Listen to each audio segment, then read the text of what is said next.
Good afternoon, everyone. I am Dr. Junior Resident from Pushpari Institute of Medical Science, Tiruvalla, presenting case number 10. The history is of a 41-year-old male, complaints of swelling in the right side of the face since 20 years. There is a recent increase in size in 1 year. On examination, there was a single, firm, painless swelling which was measuring 3 into 3 into 2 centimeter in front of the right ear lobe. So, imaging studies showed an irregular, heterogeneous, mildly enhanced lesion in the right parotid gland measuring 3.5 into 3 into 2.8 centimeter with a possible diagnosis of pleomorphic adenoma, nephrotic lymph node, and malignant salivary gland tumor. The FNAC was done outside, and the aspirate is that of a benign lesion. The patient underwent right superficial parotidectomy, and these are the slides which were circulated. Scanner 1, another area, higher magnification, another higher magnification. Now please open for discussion.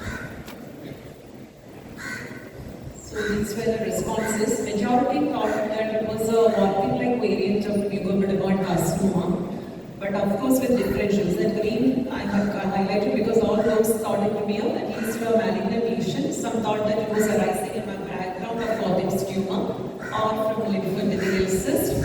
But the blue ones, they thought this to be a benign lesion. So it was a warping tumor with metaplastic epithelium mimicking mucoepidermoid, and of course other DVs not behind. So you may proceed. So we received a superficial parotidectomy specimen which was measuring 6.5 into 2.3 into 2 centimeter. One cutting identified a circumscribed lesion measuring 3.5 into 3.3 into 2.3 centimeter. The cut section was grey-white with cystic spaces filled with mucoid material. The periphery shows normal salivary gland. The sections from the salivary gland showed a circumscribed neoplasm composed of cells arranged into solid sheets, nest, as well as cystic spaces. The neoplasm was composed of 3 populations of cells: the epidermoid cells, the mucinous cells, as well as the intermediate cells. The cystic spaces were lined by oncocytic epithelium, and the stroma was composed of lymphoid tissue with foculated showing prominent germinal centers. So, in summary, there is a 41-year-old male with swelling in the right side of the face since 20 years, with a recent increase in size 1 year, and histology showing 3 types of cells favoring a diagnosis of mucoepidermoid carcinoma and rubber-like areas. In a picture, in such a histologic picture, we have to consider the differentials of malignant transformation of Warthin tumor, metaplastic changes in Warthin tumor, as well as Warthin-like variant of mucoepidermoid carcinoma.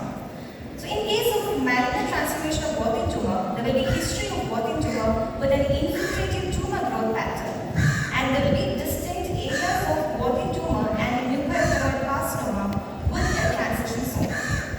In case of metaplastic changes in Warthin tumor, the changes will be focal, and the concomitant squamous and mucinous metaplasia are extremely rare, and there will be merging of metaplastic squamous islands with oncocytic epithelium.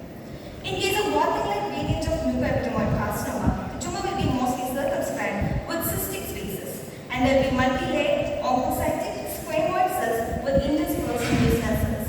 The lining cells will be more disorganized and less overtly oncocytic. So, with the histologic picture, we give a final diagnosis of Warthin-like variant of mucoepidermoid carcinoma parotid gland.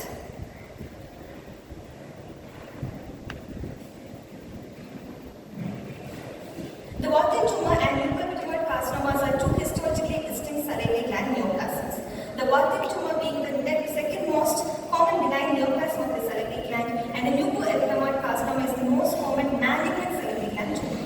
The both of which are not considered in the differential diagnosis of a single lesion, since they have a distinct clinical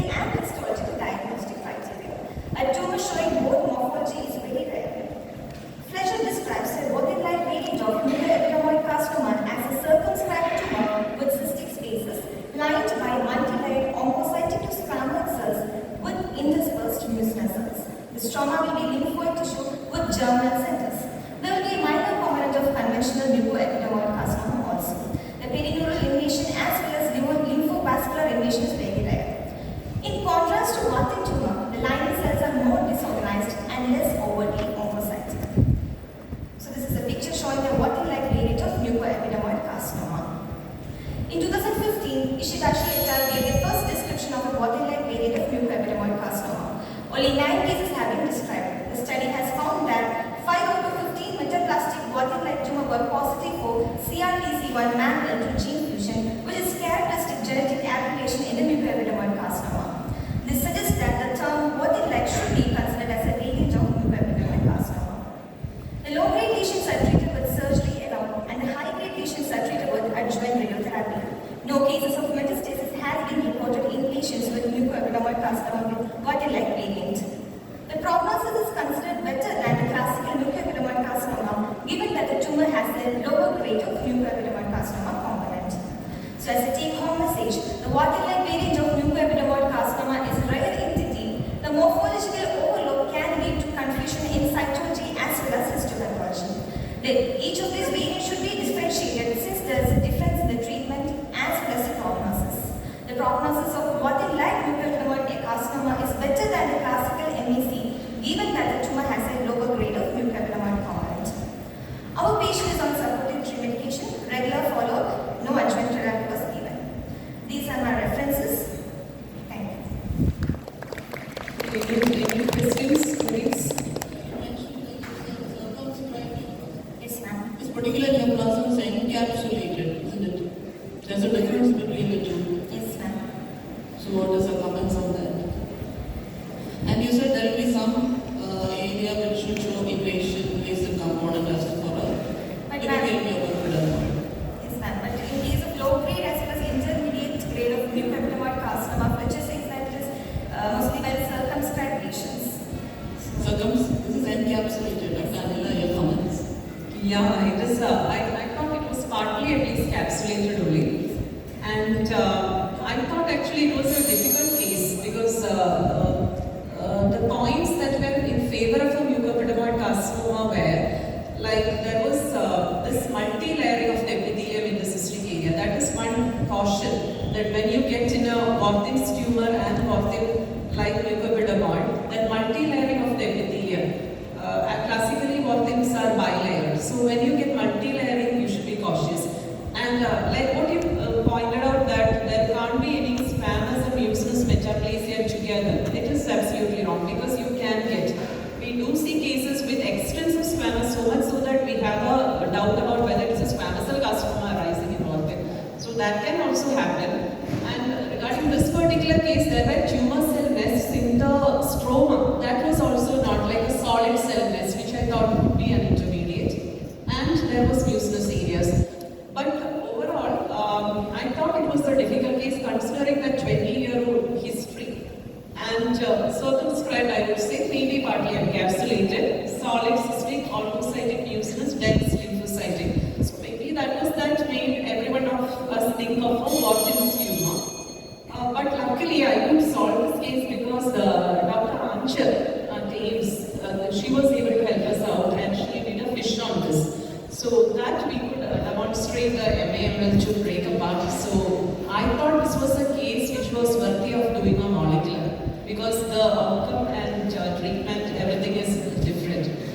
And that is not a very clear cut, you can't appreciate that break apart. So I will show one classical example from Dr. Garcia, like this was a break apart. You see that fused signal and the nice break apart of that green and red signal. This is not pertaining to this case, but at least we could get this done from AIMS and we know that it is mucoepidermoid. But when you have this diagnostic difficulty, the things that you look for are this multi-layering of the epithelium. So in the Warthin's, you expect some degree of metaplasia and all. If you see too much metaplasia, it could be a low-grade this mucoepidermoid as well. And this 20-year history could have been a lesion which now we are not seeing in the slides. But 20 years back, I was surprised that nothing was done for these 20 years and then he came up. And the gross wise, I thought it was more likely a neoplastic. So that was invasion. So at least we could do this and solve out this case. Thank you. Team for the mucinous cells. That was actually a clincher the diagnosis. Yes, ma'am, we did. We did musicarmin as well as past diastole, we did. It was positive. Okay, you should have shown the figures there.